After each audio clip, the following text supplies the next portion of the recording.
Yo me llamo Antonio Lascano Araujo, soy profesor de tiempo completo en la Facultad de Ciencias, soy miembro del Colegio Nacional.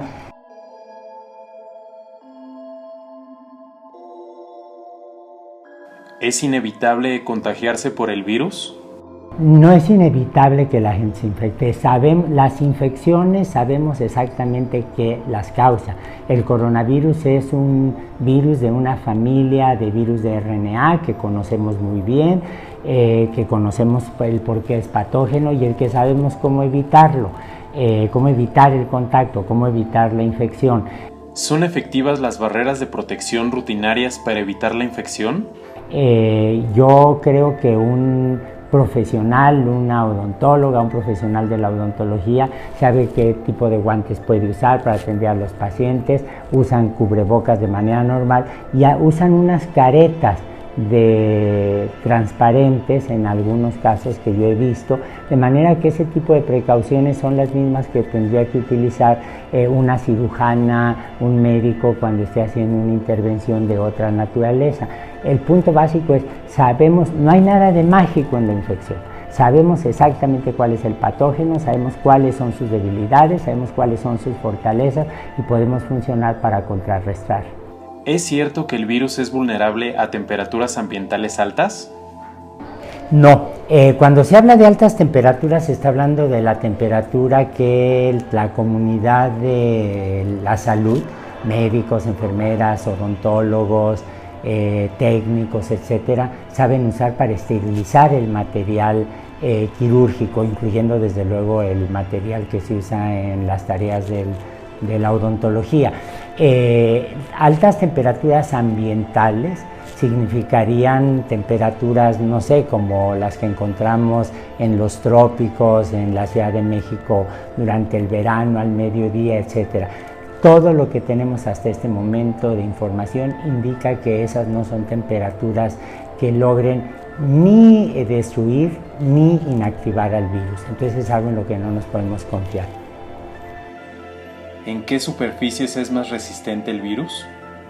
Bueno, hasta ahora, precisamente antier salió un artículo en The New England Journal of Medicine, que es una revista muy seria, en donde se ve, por ejemplo, ya específicamente con este coronavirus, que hay algunos que pueden resistir, por ejemplo, en superficies de acero durante varias horas. No resisten bien, por ejemplo, en superficies como el cartón, como las telas, etcétera. Pero aquí hay un resultado que es absolutamente fascinante, que a mí me llama mucho la atención. En 1832 hubo una epidemia de cólera en Europa, que aparentemente llegó de la India, brincó a Inglaterra, de Inglaterra brincó al resto de Europa y se empezó a extender. En París hubo una mortandad brutal y de repente, viendo los datos, se dieron cuenta los médicos que en una parte de la misma ciudad de París había muy pocos enfermos.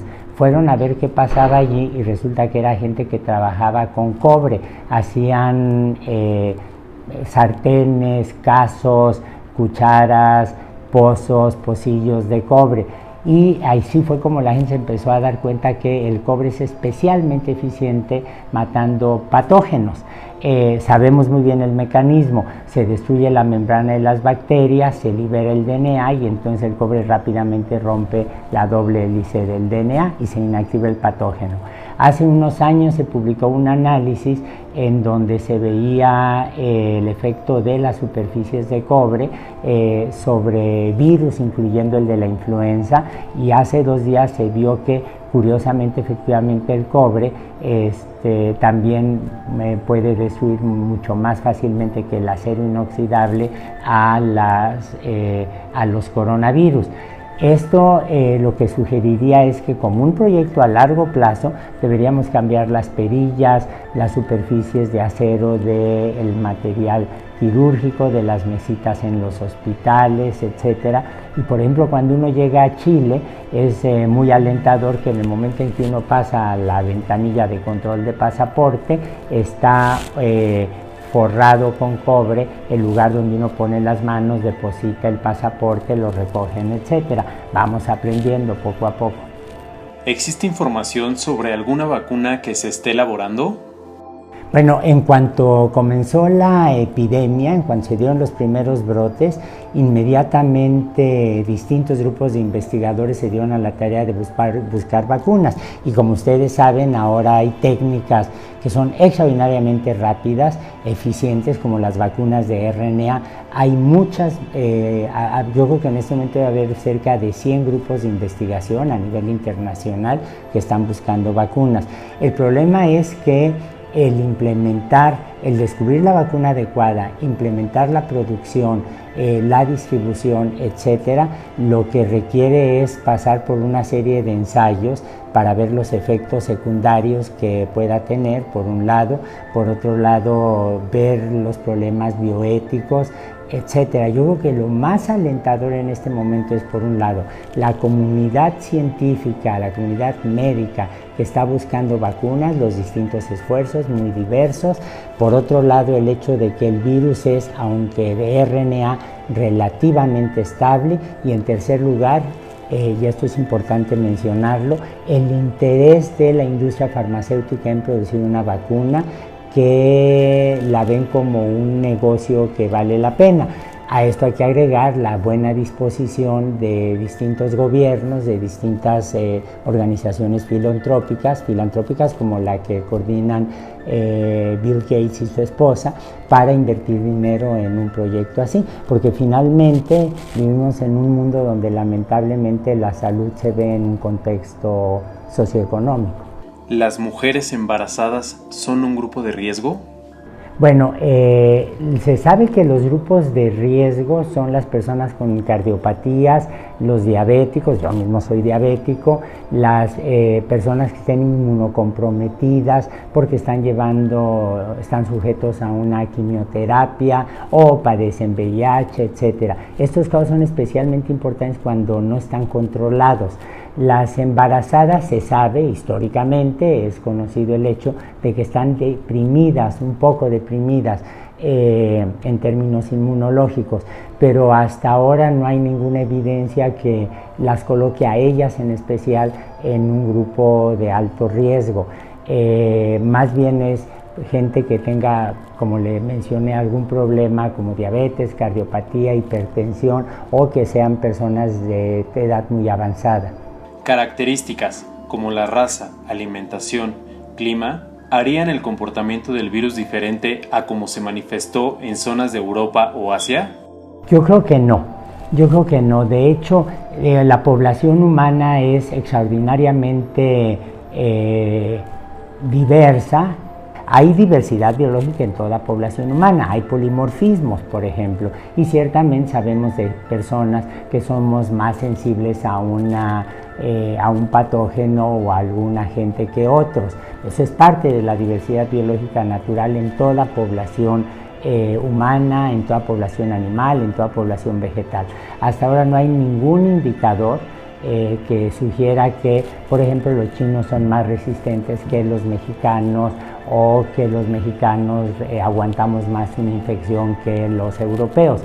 Cuando uno habla de europeos, hay que recordar que hay europeos que son negros, hay europeos que son asiáticos, hay europeos que son del norte del África, hay europeos que son caucásicos. Ese es un prejuicio que deberíamos evitar. Lo que es muy importante, sin embargo, es tomar en cuenta que, por ejemplo, una población indígena marginada como la que tenemos en México, que esté en pueblitos aislados en el norte del país o en el sureste de la nación, es gente que no va a tener una alimentación adecuada, que no han tenido suficiente atención médica, y entonces eso efectivamente los puede hacer más sensibles ante no solamente esta infección, sino cualquier otra. ¿Cómo dimensionar hasta dónde nos puede afectar este virus? Bueno, toda epidemia es un fenómeno no solo médico, sino también social. Lo que implica es que tiene una perspectiva ideológica, tiene consecuencias económicas, tiene implicaciones políticas. Yo creo que desafortunadamente vivimos en una sociedad en donde la salud es un privilegio de clase. Quienes vivimos en la ciudad, por ejemplo, tenemos acceso a mayor protección que los pueblos indígenas que están distribuidos en muchas partes del país, y dentro de la misma ciudad se puede ver exactamente cómo hay sitios que están más cercanos a hospitales de primer nivel o que pueden pagar eso. Bueno, la epidemia va a tener consecuencias brutales en términos económicos, en términos sociales, pero yo espero que la gran lección que aprendamos es el decir, el reconocer cómo protegernos mejor y darnos cuenta que la salud es un derecho que todos tienen, absolutamente todos.